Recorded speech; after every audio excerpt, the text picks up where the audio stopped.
حبوط کا مطلب ہے کسی اونچی جگہ سے نیچے آنا۔ اس لیے بعض علماء کا ماننا ہے کہ حضرت آدم علیہ السلام اور حوا علیہ السلام جس جنت میں تھے وہ آسمان پر جنت المأوا تھی، زمین پر کوئی باغ نہیں تھا۔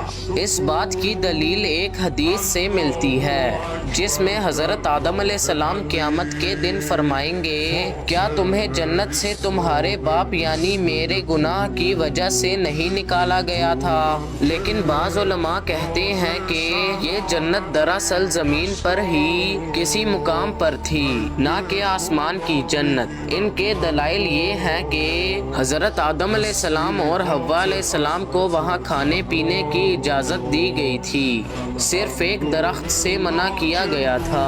وہ وہاں آرام بھی کرتے تھے، شیطان ان کے پاس آتا جاتا تھا اور اس نے ان کو بہکایا بھی، پھر ان سب کو وہاں سے نکال دیا گیا۔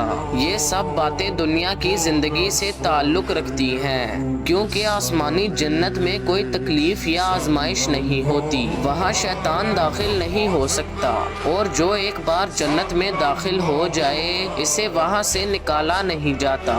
اس لیے کچھ علماء نے کہا ہے کہ یہ جنت آسمانی نہیں بلکہ زمینی تھی۔ آخر میں علماء کے اس مسئلے پر صرف 2 نہیں بلکہ 4 مختلف اقوال موجود ہیں۔ اگر یہ بات درست ہے کہ حضرت آدم علیہ السلام اور حضرت حوا علیہ السلام آسمان کی جنت المأوا میں تھے، تو سوال پیدا ہوتا ہے کہ جب وہ جنت سے نکالے گئے تو زمین پر کہاں اتارے گئے؟ کچھ کمزور روایات میں آتا ہے حضرت آدم علیہ السلام کو ہندوستان میں اتارا گیا، حضرت حوا علیہ السلام کو سعودی عرب میں اتارا گیا، بعد میں دونوں عرفات کے میدان میں آ کر ملے، اسی لیے اس جگہ کا نام عرفات رکھا گیا، کیونکہ وہیں دونوں نے ایک دوسرے کو پہچانا۔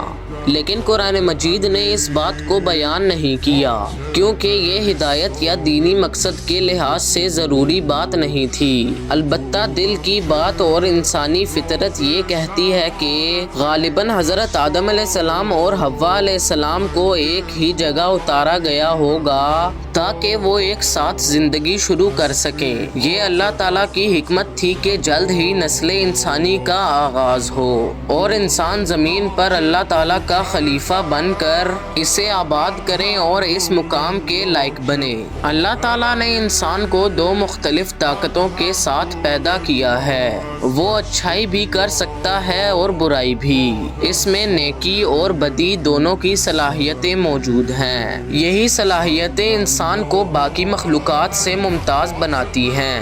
انہی انسانوں میں سے اللہ تعالیٰ کبھی کبھی کسی خاص انسان کو چن لیتا ہے تاکہ وہ لوگوں کو ہدایت دے۔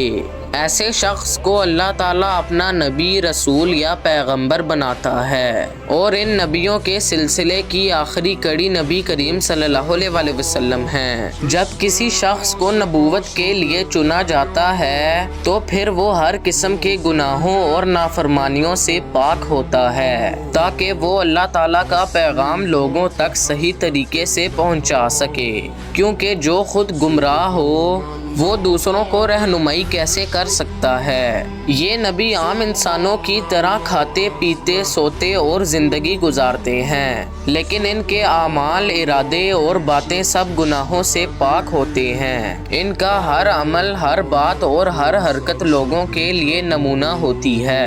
البتہ چونکہ وہ انسان ہوتے ہیں اس لیے ان سے بھول، غلطی یا وقتی لغزش ممکن ہے، لیکن جیسے ہی یہ ہو اللہ تعالیٰ فوراً ان کو یاد دہانی کر دیتا ہے اور وہ اس سے فوراً دور ہو جاتے ہیں۔